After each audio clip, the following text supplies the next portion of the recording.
Hello hi అండి, అందరూ ఎలా ఉన్నారు? నేనైతే చాలా బాగున్నాను. మీరు కూడా బాగున్నారని అనుకుంటున్నాను. ఈరోజు నేను చూపిస్తున్న రెసిపీ వచ్చేసి దొండకాయ ఉల్లి కారం చేయాలనుకుంటున్నాను. మీ ఇంట్లో కొన్ని దొండకాయలు ఉన్నప్పుడు ఏం చేస్తారో కామెంట్ చేయండి. నేనైతే దొండకాయ ఉల్లి కారం అయితే ట్రై చేస్తున్నాను. మనం వీటిని బాగా క్లీన్ చేసుకొని ఒక క్లాత్తో తుడిచిపెట్టుకోవాలి ఫస్ట్. ఆ తర్వాత ఇట్లా వీడియోలో చూపిస్తున్నట్టుగా 4 పీసెస్ కాను, లేకపోతే మనము గుత్తి వంకాయకి కట్ చేసుకుంటాం కదా, అలాగైతే కట్ చేసుకోవాలి. మరీ పెద్దగా కాకుండా మరీ సన్నగా కట్ చేసుకోండి. అప్పుడు మనకి దొండకాయ అనేది బాగా ఉడుకుతుందనమాట. చూసారా, ఈ విధంగా కట్ చేసుకోవాలి. మీకు ఇలా 4 పీసెస్గా కాకుండా మనం గుత్తి వంకాయకి కట్ చేస్తున్నట్టయినా కట్ చేసుకొని మనం ఉల్లికారం అనేది చేసుకుంటే చాలా టేస్టీగా అయితే ఉంటుంది. మీరు ఒకసారి అయితే ట్రై చేయండి. నేను ఇక్కడ 1/2 కిలో దొండకాయలు అయితే తీసుకున్నాను. ఫస్ట్ బాండి పెట్టుకొని అందులో ఒక 2 టేబుల్ స్పూన్స్ ఆయిల్ అయితే యాడ్ చేసుకోవాలి. ఇక్కడ 1 స్పూన్ జీలకర్ర అయితే యాడ్ చేసుకోవాలండి. జీలకర్ర అనేది కొంచెం బాగా దోరగా ఫ్రై అవ్వాలి. ఇప్పుడు మనము 10 లేదా ఒక 12 ఎండుమిర్చి అయితే యాడ్ చేసుకోవాలి. ఇందులో కారం అనేది యాడ్ చేసుకోము. ఎండుమిర్చితోనే మనకు స్పైసీ అనేది కరెక్ట్గా సరిపోవాలి. దాన్ని పట్టించి మీరు ఎన్ని కావాలో అన్ని అయితే వేసుకోండి స్పైసీకి తగ్గట్టుగా. ఇవి కూడా మీ సిమ్లో పెట్టుకొని బాగా ఫ్రై చేసుకోవాలండి. ఇప్పుడు 2 పెద్ద సైజు ఆనియన్స్ అయితే కట్ చేసుకొని ఇందులో యాడ్ చేసుకోవాలి. చిన్నవి అయితే 2, పెద్దదైతే 1 కట్ చేసుకోండి, సరిపోతుంది. ఇవి కూడా బాగా దోరగా వేయించుకోవాలి. మనకు ఉల్లిపాయ అనేది కొంచెం మెత్తపడాలన్నమాట.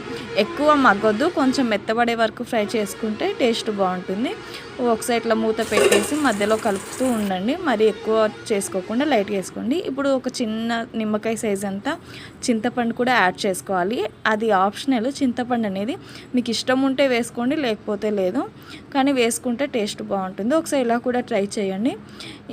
ఇప్పుడైతే బాగా ఫ్రై అయ్యాయి కదా, ఇప్పుడు మనకు ఉల్లిపాయ అనేది కూడా బాగా మెత్తపడింది. ఇప్పుడు మనం వీటిని ఒక ప్లేట్లోకి తీసేసుకొని చల్లయ్యాక మనం గ్రైండ్ చేసుకోవాలి. వేడిగా ఉన్నప్పుడే గ్రైండ్ చేసుకుంటే మనకి మిక్సీ బ్లేడ్లు అనేది పాడవుతాయి కదా. ఇట్లా ఒక ప్లేట్లో తీసుకొని చల్లయ్యాక మనకు గ్రైండింగ్ అనేది చేసుకోవాలి. అదే బాండీలో ఇప్పుడు కొంచెం ఒక 2 టేబుల్ స్పూన్స్ ఆయిల్ అయితే సరిపోతుంది. మనం ఇందాక కూడా ఆయిల్ యాడ్ చేసాం కాబట్టి ఆయిల్ అనేది యాడ్ చేసుకున్నాక మనం ఇందాక కట్ చేసుకున్నాం కదా దొండకాయ పీసెస్ అన్నీ ఇప్పుడు దాంట్లో ఫ్రై చేసుకోవాలి.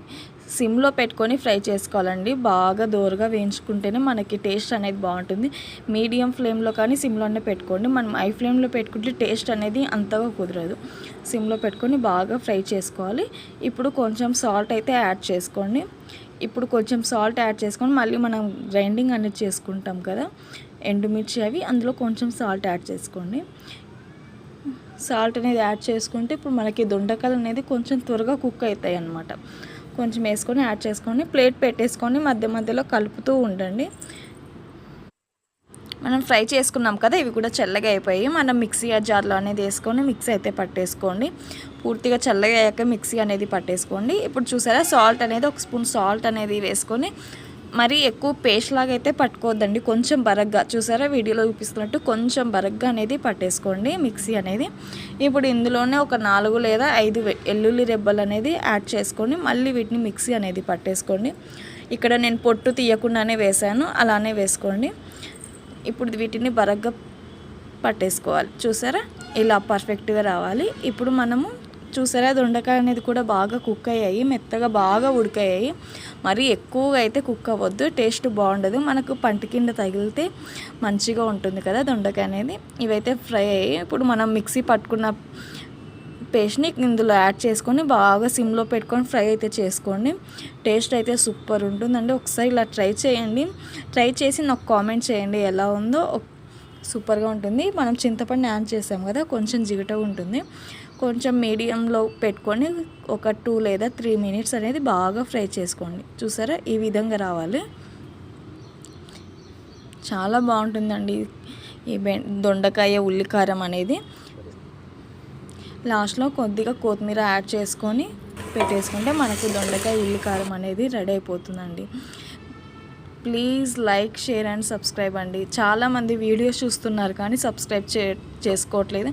ప్లీజ్ అండి, subscribe to my channel. Thank you for watching. Bye.